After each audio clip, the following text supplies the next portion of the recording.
एमती कले आपणकर पराठा 100% सियोर फुलिव।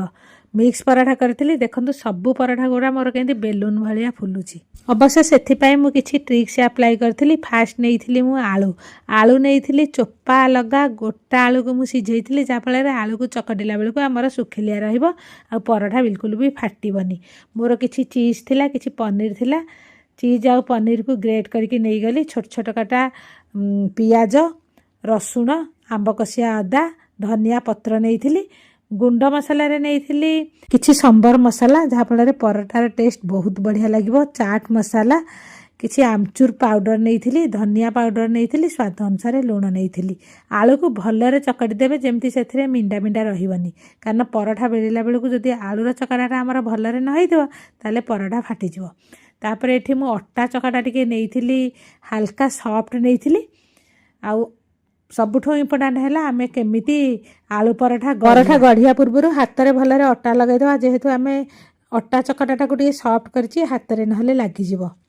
बाउल सेप करदे चकटा अटारे तापर से आम देदेबा सुखिला अटा देदेबा जहाँफल गोटे लेयर हो आमर पराठा भलरे फुलिब जेते अधिक आलू देवे दिंतु किसी असुविधा ना। तापर आलू दे सारापर आउ टे से गुंड अटा दे आलू गुड़ाक भितर को प्रेस करवा अटा चकटा को ऊपर को बढ़े बढ़े आम जी मंडा पिठा गढ़े से टाइप आम गढ़ीदबा तापर आम बेलिया बेलिया जिते बड़े आम फास्ट हाथ में जिते बड़ कर प्रेस करी आलू पराठा को करदबा तापर धीरे धीरे आम अल्प प्रेसर देकी चारिपटा को बेली बेली आम मझू को बेलिया तापर आम सेकिला बेलू को आमर तावा मीडियम गरम हो दी पट उल्टो पाल्ट करदे फास्ट आम घी बा तेल दबानी